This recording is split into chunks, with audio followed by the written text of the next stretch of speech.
고린도전서 15장 20절부터 27절까지 먼저 봉독해 드립니다. 그러나 이제 그리스도께서 죽은 자 가운데서 다시 살아 잠자는 자들의 첫 열매가 되셨도다. 사망이 사람으로 말미암았으니 죽은 자의 부활도 사람으로 말미암는도다. 아담 안에서 모든 사람이 죽은 것 같이 그리스도 안에서 모든 사람이 삶을 얻으리라. 그러나 각각 자기 차례대로 되리니 먼저는 첫 열매인 그리스도요, 다음에는 그리스도 강림하실 때에 그에게 붙은 자라. 그 후에는 나중이니 저가 모든 정사와 모든 권세와 능력을 멸하시고 나라를 아버지 하나님께 바칠 때라.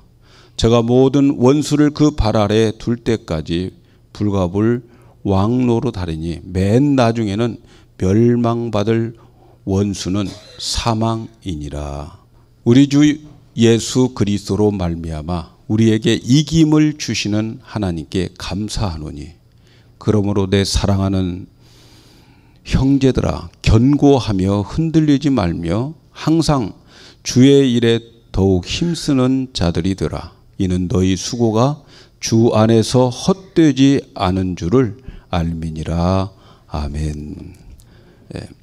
오늘 제목은 끝은 죽음이 아니고 부활이다, 이렇게 제목을 잡았습니다.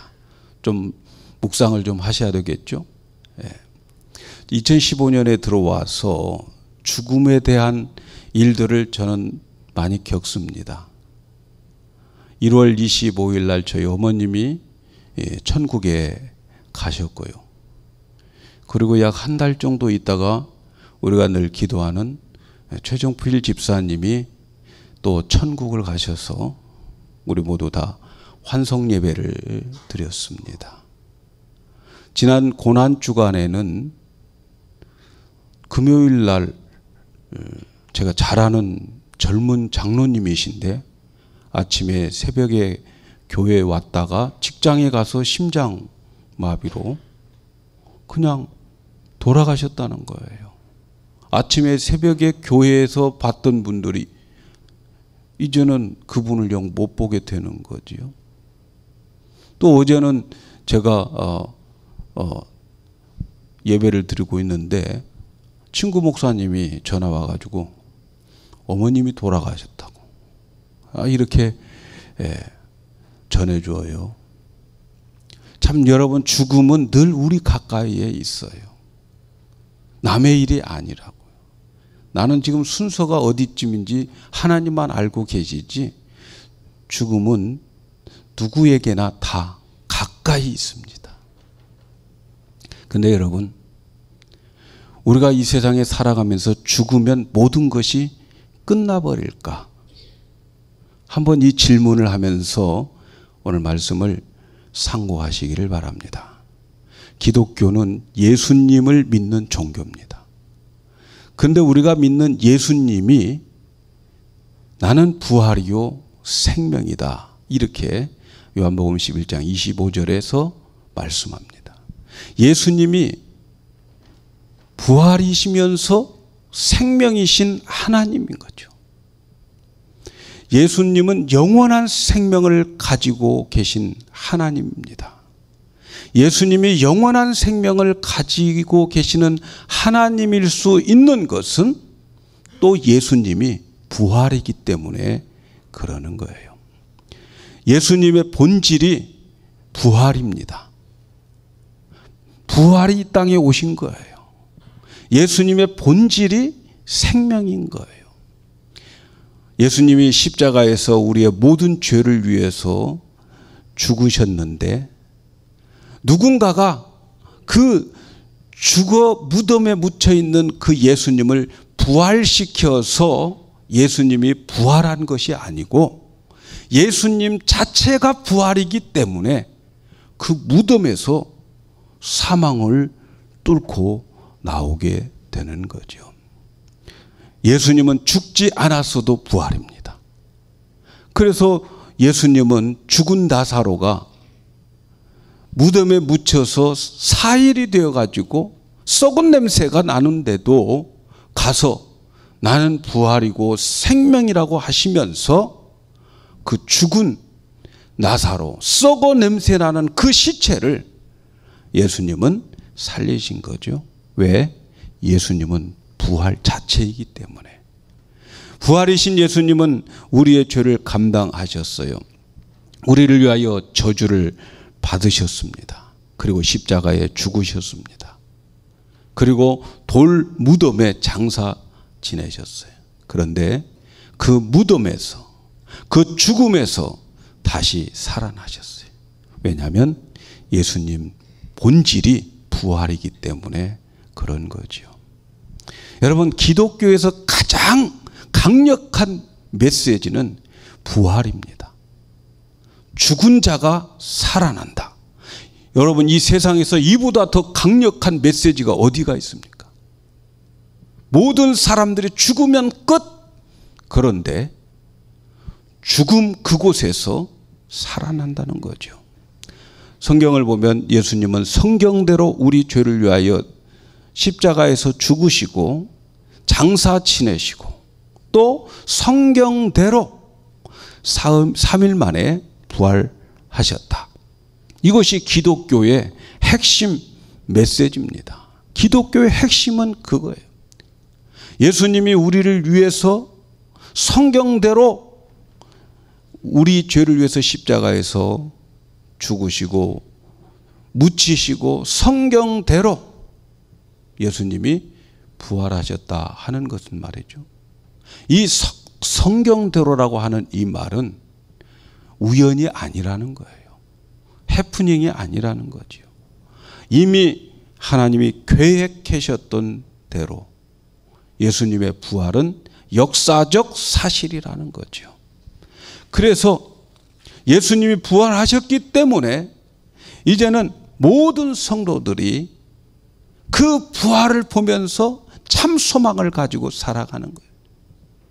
그래서 예수 믿는 모든 사람들은 예수님의 부활을 보면서 우리도 예수님과 같이 다시 살아난다. 그런데 바울은 고린도전서 15장에서 만일에 죽은 자가 다시 살아나는 일이 없다면 너희의 믿음도 헛되고 그 또한 그리스도 안에서 죽은 자들은 다 망했다. 그리고 우리가 바라는 것이 이 세상뿐이고 그 다음에는 끝이라면 이 세상에서 가장 불쌍한 사람들이 예수 믿는 사람이라는 거죠. 그렇잖아요, 여러분. 우리는 그날이 있고 그날의 소망을 가지고 그날의 위로를 바라보고 그날의 상급을 바라보고 이 세상 것 다 손에 쥔 것 다 놓고 그날을 위해서 가는데 그날이 없다고 하면, 부활이 없다고 하면 여러분, 우리처럼 인생 망한 인생이 어디 있겠어요. 그런데 고린도전서 15장 20절에 그러나 이제 그리스도께서 죽은 자 가운데서 다시 살아 잠자는 자의 첫 열매가 되셨다. 망할 것 같은데 그런데 절대 안 망했다는 거죠. 그 이유는 그리스도께서 죽은 자 가운데서 다시 살아나셔서 부활의 첫 열매가 되셨다는 거죠. 예수님이 십자가에서 죽으실 때에 양쪽에 두 강도가 있었어요. 같이 죽었어요. 그러나 그들 가운데에 살아나셨어요. 죽은 무덤에서 살아나셨어요. 그래서 예수님은 부활의 첫 열매가 되었다는 거죠. 사랑하는 여러분, 죽음이 끝이 아니라는 거죠. 죽어서 묻어버리면 끝! 그렇게 될 줄 알았는데 오히려 모든 것의 끝은 죽음이 아니고 부활이라는 거예요. 세상 사람들은 죽음을 끝으로 생각합니다. 그러나 죽음이 절대로 끝이 아니다. 그 다음에 진짜 끝은 부활이다. 부활이 모든 것의 끝입니다. 마지막 반드시 부활로 저와 여러분은 끝맺히게 되어 있습니다. 여러분, 무덤에 들어가는 것이 정말 끝이 아닙니다. 바로 그 무덤에서 다시 살아납니다. 부활하신 예수님이 다시 살리십니다. 부활이신 예수님이 그 무덤을 향해서 부르십니다. 그리고 그 무덤에서 다시 살아나는 그 부활이 저와 여러분들의 마지막이에요. 그게 끝이에요. 그런데 심각한 문제는 이 모든 것의 끝인 부활이 종류가 다른 종류의 부활이 있어요. 예수님은 요한복음 5장 28절 29절에 이렇게 말씀합니다. 이를 기히 여기지 말라. 무덤 속에 있는 자가 다 그의 음성을 들을 때가 오나니 선한 일을 행하는 자는 생명의 부활로, 악한 일을 행하는 자는 심판의 부활로 나오리라. 여러분, 죽음이 끝이 아니고 죽음 끝에 이제 부활이 있는데 그 부활이 두 종류라는 거죠. 어떤 사람은 생명의 부활로, 어떤 사람은 심판을 받고 저주받기 위해서 부활된다는 거죠. 오늘날 많은 사람들이 너무 착각을 많이 해요. 저는 오늘 이 아침에 나온 여러분들 이런 착각 속에 빠지지 않기를 바랍니다. 화가 나고 열받는다고 홧김에 남들 죽이고, 그리고 그 뒷 감당하기가 무서워서 자기도 죽어버리는 거죠. 죽으면 끝난다고 생각하는 거죠. 너무나도 큰 착각입니다. 죽으면 끝이 아닙니다. 여러분, 죽어도 심판하기 위해서 예수님이, 부활의 예수님이 무덤을 향해서 불러내서 부활시킵니다. 심판받기 위해서 예수님께서 부활시켜서 그를 일어나라고 명령하실 때가 반드시 있습니다. 죽으면 끝나는 게 아니에요. 너 죽고 나 죽자? 그건 너무 착각인 거예요. 뒷감당하기 힘들어서 나도 죽어버리자 끝나는 것 아닙니다. 부활의 주님께서 그를 다시 일으킵니다. 죽음이 끝이 아니에요. 그 다음에 그 부활이 끝인 거죠. 그러나 생명의 부활로 무덤에서 나오는 자들은 부활이요 생명이신 예수님과 함께 위로받으면서 영원히 천국에서 살게 되는 거죠. 생명의 부활로 참여하는 거죠.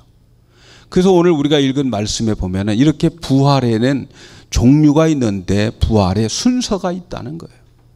오늘 우리가 읽은 말씀 23절에 보면 그러나 각각 자기 차례대로 되리니, 차례가 있어요. 먼저는 첫 열매인 그리스도요. 예수님이 첫 번째 부활하셔야 된다는 거죠. 그 다음에는 그리스도 강림하실 때에 그에게 붙은 자요. 마지막 그 후에는 나중이니 저가 모든 정사와 모든 권세와 능력을 멸하시고 나라를 아버지 하나님께 바칠 때다. 부활은 첫 번째는 예수님이 부활하시고 그 다음에는 예수님께 붙어있는 자들이 예수님이 강림하실 때에 부활되는 것.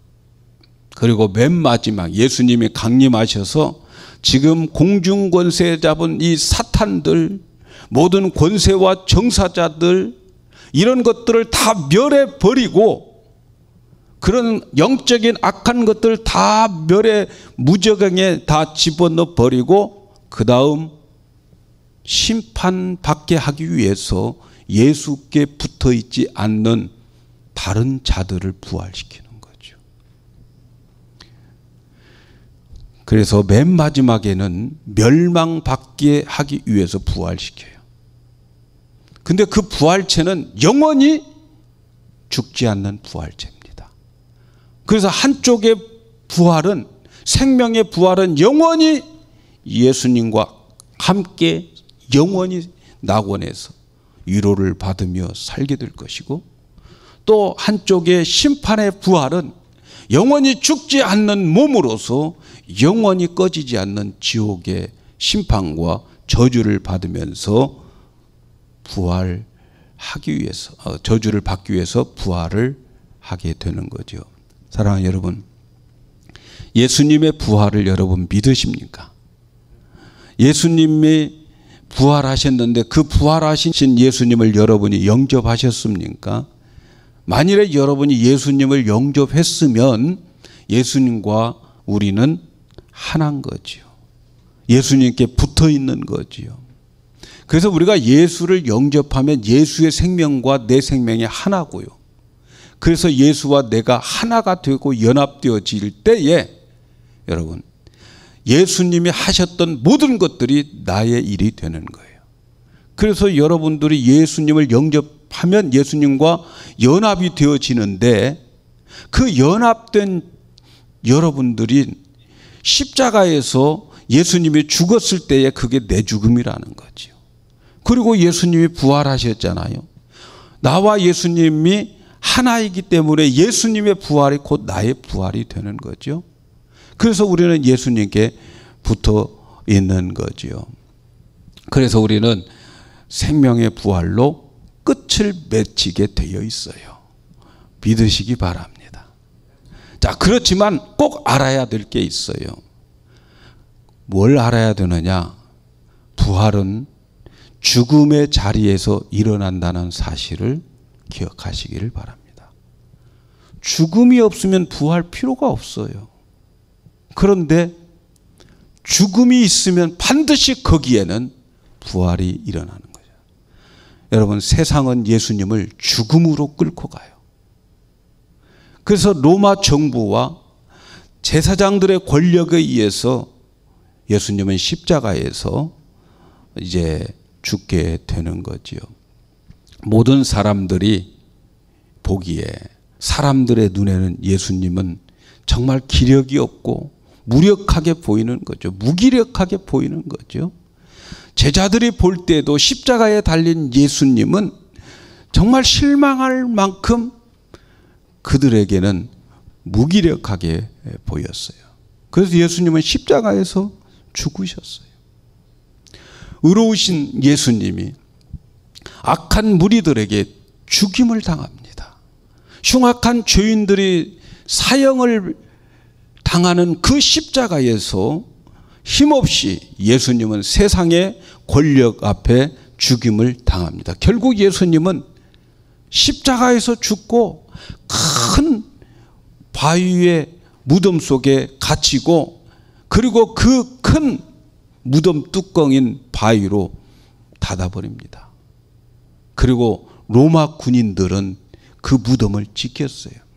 이제부터는 다시는 예수가 행했던 모든 흔적들을 이제는 흔적도 없이 없애버리겠다. 세상의 모든 사람들은 예수님이 십자가에서 죽고 그리고 무덤에 묻히고 큰 무덤의 바위 뚜껑으로 닫아버렸을 때에 예수는 끝났다고 생각을 했어요. 그런데 말이죠. 안식일 첫날 바로 오늘 주일날 예수님은 무덤을 열고 나오신 거죠. 부활 자체인 예수님이 무덤을 열고 나왔어요. 세상은 죽음은 끝이라고 생각을 했어요. 예수님을 죽여서 무덤 속으로 들여보내면 모든 것들이 끝인 줄 알았는데 여러분, 죽음을 끝으로 생각했던 그 사람의 모든 인간들의 생각을 완전히 깨버렸어요. 부활하심으로. 이 세상에 강한 권력도 무덤을 덮는 큰 바위도 예수님의 부활을 막을 수가 없었어요. 그리고 죽음도 예수님의 부활을 막을 수가 없었어요. 예수님은 무덤에서 부활하심으로 인하여 사망의 권세를 깨뜨려 버렸어요. 예수님의 부활을 막는 것, 이 세상에는 아무것도 없어요. 죽음도 못 막아요. 예수님 자체가 부활이기 때문에. 사랑하는 여러분, 예수님의 이 부활은 바로 여러분과 저의 부활의 첫 열매라고 말씀합니다. 열매 맺는 모든 것들은 첫 번째 열매가 맺히면 그 다음에 두 번째 열매, 세 번째 열매, 그리고 나머지 우수수 열매가 맺혀지게 되는 거예요. 예수님이 부활의 첫 열매가 되셨기 때문에 언젠가 우리는 그 다음 열매, 그 다음 열매, 그 다음 열매로. 그래서 우리 인생의 마지막 때는 그 부활의 열매로 우리는 결정되어져 있는 거죠. 마찬가지 우리 부활을 막을 수 있는 것은 이 세상에 아무것도 없어요. 죽음도 우리의 부활을 막을 수가 없어요. 근데 부활이 어디에서 된다는 겁니까? 부활은 바로 사망의 자리에서, 무덤 속에서 부활하는 거예요. 십자가에서 부활이 아니에요. 무덤 속에서. 십자가는 유월절이고 무덤은 무교절이고, 그리고 부활은 초실절인 거죠. 이렇게 되어지는 거예요. 오늘 우리가 살아가는 이 세상을 보십시오. 예수님 당시와 다를 바가 없습니다. 여러분, 악과 선이 어떤 것이 강합니까? 오늘날 이 시대에 악한 것과 선한 것 중에서 어떤 것이 더 강해요? 도덕적으로 윤리적으로 생각하면 선이 더 강합니다. 그러나 이 세상의 현실을 보면 악이 더 강합니다. 악이 더 이겨요. 세상이 더 강합니다. 오늘날 이 세상은 하나님의 말씀을 얼마든지 다 묵살시켜버리고, 하나님의 말씀을 밟아버리고 무시해버리고 그렇습니다. 원수를 사랑하라 라고 하는 이 말을 오늘날 가르치면 여러분, 그건 옛날 말이고 이상적인 이야기죠. 세상에 어디가 원수를 사랑하라고 합니까? 세상은 온통 원수를 갚자라고 소리치고 있어요. 원수를 고소하라고만, 수해 수. 다 그러잖아요. 변호사들에게 미안하지만 어떤 변호사들은 원수를 갚으라고 선동하는 변호사들 많잖아요, 여러분. 현실이 그렇잖아요. 왜 그렇게 당하고 사냐고 그렇게 말하잖아요. 세상에서 하나님의 능력 체험하기는 참 힘들어요. 능력 체험하고 싶은 생각도 없어요. 그러나 돈의 능력은 항상 체험하는 거예요. 돈 있으면 무엇이든지 할 수 있어요. 하나님이면 다 되는 것이 아니고 돈이면 다 된다고 생각하는 거죠. 돈 앞에서는 하나님의 능력도 구할 필요도 없어요. 돈 앞에서는 하나님의 능력도, 그 능력도 없어 보이는 세상이 지금 세상 아닙니까? 여러분, 지금 세상에 착하게 살라고 하면은 순진하다면서 칭찬이 아닌 비웃음을 받는 세상이 지금이에요. 사기당하기 좋다라고, 너 그렇게 순진하게 살면 사기당하기 좋다라고 그렇게 살지 말라고 충고하지 않아요. 그래가지고 어떻게 이 세상을 살아갈 수 있느냐고 걱정해 주지 않아요. 그래서 인생의 경험이라고 하는 것을 가르치는데 세상에 약삭빠르게 살아가야 한다고 가르치는 것이 오늘의 현실 아니냔 말이죠. 겉옷을 달라하면 속옷까지 주어라 성경은 말하지만, 그렇게 살다가는 현대 이 사회에서 왕따당하게 살아가는 것, 여러분, 오늘이나 예수님의 그 당시의 시대나 세상은 아주 강합니다. 사랑하는 여러분, 이런 세상에서 우리는 어떻게 살아야 되겠어요? 우리가 알아야 할 일이 있습니다. 우리만 그런 것이 아니고 예수님도 그 길을 가졌다는 거예요. 우리만 이런 시대에 사는 게 아니고 예수님도 그런 시대에 사셨다는 거예요. 예수님도 세상 것들에 의해서 결국은 무덤까지 가셨어요. 죽이면 된다고 생각했죠. 그러나 부활 자체이신 예수님은 그 무덤을 열고 영원히 부활하셨어요. 그리고 영원한 처소에 가셨어요. 예수님의 부활은 우리의 승리의 깃발과 같은 거예요. 예수님의 부활은 우리에게 반드시 승리를 할 것이라고 우리에게 확신시켜주는 승리의 깃발을 쥐어주는 것과 같은 것이 예수님의 부활입니다. 우리가 억울함을 당하고 사방으로 우겨싸움을 당하고 바보 소리 듣고 세상에서 왕따 당해도, 그리고 세상으로 인해서 우리가 죽어도 결국은 여러분 부활로 승리한다는 사실을 믿으시기를 바랍니다. 그래서 부활신앙을 가진 자들에게 바울이 이렇게 말합니다. 고린도전서 15장은 부활장인데, 우리 주 예수 그리스도로 말미암아 우리에게 승리를 주시는 하나님께 감사하노니, 그러므로 내 사랑하는 형제들아 견고하며 흔들리지 말며 항상 주의 일에 더욱 힘쓰는 자들이 되라. 이는 너희 수고가 주 안에서 헛되지 않을 줄을 알미라. 부활신앙을 가지는 자들에게 결론으로 말씀하고 있는 거죠. 억울함을 당하고 세상이 우리를 죽여도 흔들리지 말라는 거죠. 흔들리지 않기를 부탁하고 있어요. 왜? 부활이 있기 때문에 헛되지 않는다는 거죠. 다 주님 뜻대로 살도록 힘쓰라는 것. 여러분, 예수님의 부활을 믿으십니까? 예수님의 부활은 곧 나의 부활이심을 믿으셔야 됩니다. 이제 다시 주님이 강림하실 때에 생명의 부활로 우리를 이끌어 가실 것입니다. 우리는 반드시 승리하게 될 것입니다. 그 부활이 우리 인생을 해피엔딩으로 반드시 만들어가고 말 것입니다. 사랑하는 여러분, 세상의 모든 것이 끝이 있습니다. 고난도 당해보니까 고난도 끝이 있어요. 행복한 것 같은데 그 행복도 끝이 있어요. 슬픈 것 같은데 그 슬픔도 반드시 끝이 옵니다.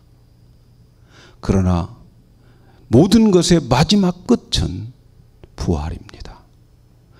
여러분의 환경에 감당할 수 없는 슬픔과 아픔들 가지고 계시지요?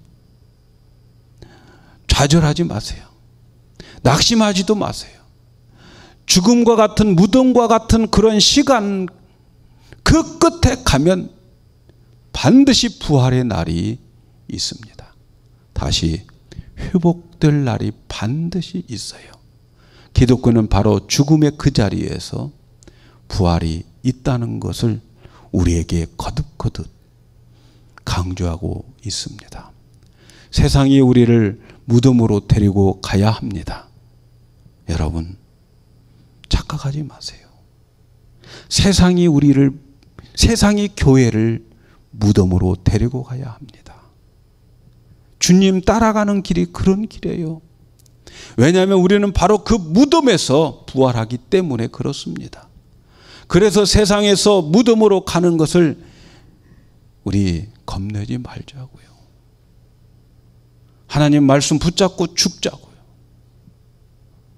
그 죽은 그곳에 부활의 주님이 찾아오실 겁니다.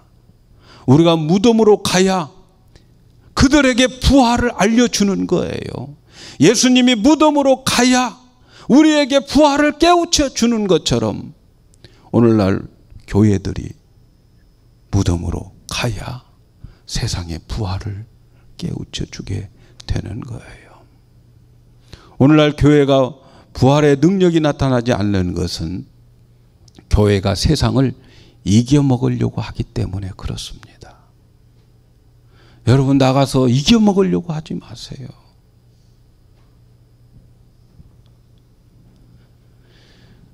무덤으로 가야 됩니다.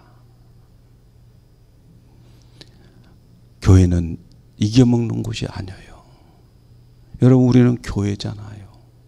나가서 여러분이 이겨먹는 그곳에는 부활의 권능이 나타나지 않아요. 그래서 바울은 나는 날마다 죽노라. 교회가 무덤으로 내려가서 교회가 무덤이 되어질 때에 주님과 함께 다시 일어나게 될 줄로 믿습니다. 무덤에서 오뚜기처럼 다시 부활하게 됩니다.